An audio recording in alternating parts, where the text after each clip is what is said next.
ফেসবুকে যদি এই হিজাব, নিকাব বা ইসলামিক যেসব আইটেম আছে, এইসব আইটেম যদি আপনি বিক্রি করতে চান, আপনার জানতে হবে, একটাই জিনিস জানতে হবে যে আপনি কখন বুস্ট করবেন আর কখন আপনার ক্যাম্পেইন রান করতে হবে। লাইক এই যে একটা পেজ, এই যে খাদিজা ইসলামিক ওয়্যার হাউস নামে একটা পেজ, এই রিসেন্টলি প্রায় মাসখানেক আগে আমাদের সাথে যোগাযোগ করছিল। ইনি মানে বিজনেসে একবারে নতুন, মানে সে কিছুই বোঝে না। আগে পরে প্রায় অনেকের কাছ থেকে বুস্ট করাইছে, বাট সেরকম আশানুরূপ রেজাল্ট কারো কাছ থেকেই পাই নাই। এখন সমস্যাটা কোথায় বুস্টের? এইটা আগে বুঝতে হবে। লাইক এই যখন আমি একটা পোস্ট বুস্ট করব, এই পোস্টটা একেক সময় একেক রকম লোকের কাছে যাবে। হ্যাঁ, সে অনেকে বলবে যে আমি এত টার্গেটিং এড করে দিচ্ছি, right audience, right placement, everything. But কথা হলো বুস্টের ক্ষেত্রে আপনার ফেসবুকের এআইটা এখন এত অ্যাডভান্স হয়ে গেছে যে যেখানে দেখবে ওদের কাস্টমার এনগেজমেন্টের রেটটা বেশি, ও সেসব জায়গায় এডগুলো প্লেস করবে না। ও আপনার ডলার দিয়ে নতুন কাস্টমার টেস্ট করবে। যেটা করে কিনা ফেসবুক মূলত লার্ন করে যে না, কার কাছে আমি এই টাইপের প্রোডাক্ট প্লেস করলে আমার অ্যাডের রেজাল্ট ভালো আসবে। সো এখানে আপনার ডলারটা ফরকা মারা খাচ্ছে। মানে এইটাই তো, তাই না? সো এর আগে পরে ইনি অনেকবার বুস্ট করছে, কিন্তু এনার রেজাল্ট আসেনি। পরে এনার পেজের অ্যাক্সেস নিয়ে এনার ওভারঅল একটা ডাটা বের করে দেখি যে এনার পেজের ওভারঅল মানে যে হেলথটাও মানে একবারে বিগড়ে গেছে। যে মানে ছেলেরাও মেসেজ দিত, দেন হিলিক বিলিক টাইপের। সো পরবর্তীতে তার আমরা কিছু একটা ক্যাম্পেইন রান করি। আহ, এই যে আমি একটু ক্যাম্পেইন ডাটাটা দেখাই। লাইক এর মাত্র একটা ক্যাম্পেইনই, এই যে এর শুরু থেকে একটা ক্যাম্পেইনই রান করছিলাম। এই অ্যাডসেট লেভেলে একটু যাই, একটু রিফ্রেশ দিই। দেখেন এইখানের ক্যাম্পেইন রান করা হয়েছিল হলো ডিসেম্বরের 17 তারিখ থেকে। মানে প্রায় ডিসেম্বরের 17 2024 থেকে এই যে এখনো প্রায় জানুয়ারির 14 তারিখ পর্যন্ত আর কি চলবে। এখন পর্যন্ত তার এই দুইটা পোস্টেই হয়েছে এইটাই $5 এবং এটা লাইফ টাইমে $32। এখন বলেন যে এটার বাজেট এত কম কেন? কারণ এ কেবল ব্যবসাটা শুরু করছে, সে নিজে তার কারখানায় সব এগুলো বানায় সে আস্তে আস্তে এটা বাড়াতে চাচ্ছে। এখন প্রথম শটেই তো সে ওই পরিমাণ আমরা তাকে স্পেন্ডিং এ সাজেস্ট করতে পারি না। আস্তে আস্তে তাকে আমরা সেল এনে দিচ্ছি। এখন এই দুইটা আলাদা আলাদা পোস্টে তার মূলত ক্যাম্পেইন আমরা রান করছি।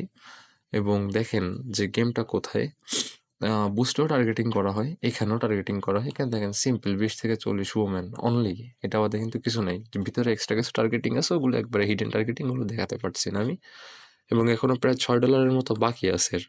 টোটাল রিচ দেখেন বেশি কিন্তু না, মাত্র 33,000 রিচ। এবং মেসেজিং এর কস্ট হলো 0.4 করে। এটা কিন্তু একটা সেলস ক্যাম্পেইনের মধ্যে থেকে। লাইক আমি যদি একটু দেখাই, আহ, আমি এখানে যাই একটু, যে ক্রিয়েটে যে এই সেলসে যে এই কন্টিনিউতে যে এই যে ম্যানুয়াল যে সেলস ক্যাম্পেইনটা, মানে এঙ্গেজমেন্টের মধ্যে থেকে না, মানে এখান থেকে না, যে করে তার ক্যাম্পেইনটা মূলত রান করা হয়েছে। এবং তার ক্লিক থ্রু রেট দেখবেন যে 1.95%, মানে ক্লিক থ্রু ততটা বেশি না।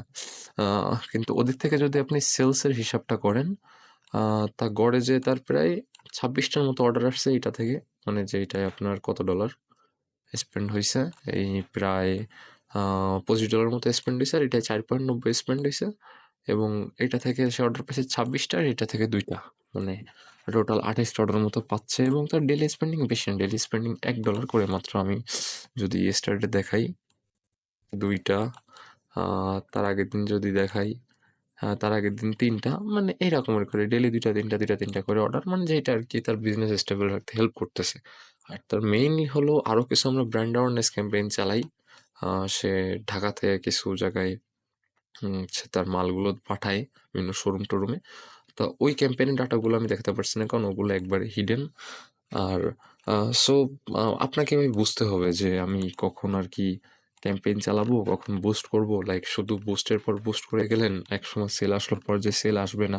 লাইক এর সেলটা দেখেন, এটা কিন্তু লং টাইম ধরে আছে। 17 তারিখ থেকে অন হয়েছে, 14 তারিখ পর্যন্ত চলবে, জানুয়ারি 2025 পর্যন্ত। এখনো কিন্তু তার সেল ড্রপ খায়নি। সো এইটা একটা পয়েন্ট রাখার বিষয়। বাট বুস্ট হলে যে কোনো সময় আপনার সেল ড্রপ খাইতে পারে। আপনি আপনার যে এজেন্সি আছে ওকে গালি দিবেন, ওকে বলবেন এটা করতে ওইটা করতে, কিন্তু হয় না। বুস্ট ওইভাবে সাজানো থাকে না, বাট একটা ক্যাম্পেইনের উপর ফুল কন্ট্রোল থাকে। আর এই টাইপের ক্যাম্পেইনের যে মানে অ্যালগোরিদম, ওগুলো আমাদের অলরেডি স্টাডি করা, এবং ওগুলোর জন্য আমাদের আলাদা আলাদা শিট বানানো আছে, যে শিট দিয়ে আমরা এই সব কাজবাজ অপারেট করি। সো আপনার এই টাইপের পেজ যদি হয়, লাইক ইসলামিক যে কোনো টাইপের পেজ, এই হিজাব, নিকাব বা অনেকে আর মানে ইসলামিক টাইপের যে প্রোডাক্টগুলা, আ এগুলোর ক্ষেত্রে সবসময় শুধু ভাই বুস্ট করলেই হবে না। আপনার প্রপার একটা মার্কেটিং প্ল্যানিং অনুসারে আগাতে হবে। প্রপার ক্যাম্পেইন আপনার প্ল্যানিং করতে হবে, আপনার বাজেট প্ল্যানিং করতে হবে, দেন আগাতে হবে। নইলে দেখবেন যে মাস শেষে শুধু ৩০-৪০ হাজার টাকা ডলারই স্পেন্ড করে ফেলছেন। যা স্পেন্ড করছেন তা ওঠেও নাই। মানে রিটার্নই ভালো না। আ আর এর কিন্তু এভারেজ অর্ডার ভ্যালু ভালো। এর এমনভাবে মানে অর্ডারগুলো করা, মানে টার্গেটিং গুলো করা যাতে একটা লোক এসে মানে ৩-৪ টা বা মিনিমাম ৫ টা করে অর্ডার দেয়। সো দেখা গেল এর পার প্রোডাক্ট সেল করতেছে আপনার ৳৩০০ বা ৳৫০০ এবং মানে এভারেজ অর্ডার ভ্যালুর জন্য এটা বেড়ে আপনার ৳১৫০০ বা ৳১৬০০ পর্যন্ত যাচ্ছে। এবং এর যে ক্যাপশন এবং এর এই পেজ সাজানোর যে টেকনিকগুলো এভরিথিং সব আমরা তাকে গাইডেন্স দিছি এবং সে অনুযায়ী সে করতেছে। আ সো আপনি চাইলেও মানে এরকমের হতে পারবেন। যদিও এখানে অ্যামাউন্ট অনেক কম, বাট যখন আপনি অনেক বেশি পরিমাণ ডলার নিয়ে এই টাইপের ক্যাম্পেইন গুলো আমরা রান করব, তখন দেখবেন যে ভাই মানে রেজাল্ট ইজ ইনসেইন। মানে তখন আপনার লাখ টাকার সেল কেউ ঠেকাইতে পারবে না। এটা আমরা আপনাকে গ্যারান্টি দিতে পারি। বাট আপনার প্রোডাক্ট ভালো হইতে হবে। আপনি আপনার অনেস্ট হওয়া লাগবে বিজনেসের প্রতি। অনেকে ২ দিনের জন্য আসে। বাট এই Facebook আর অনলাইনে মার্কেটিং এর বিজনেস এটা ২ দিনের জন্য না ভাই।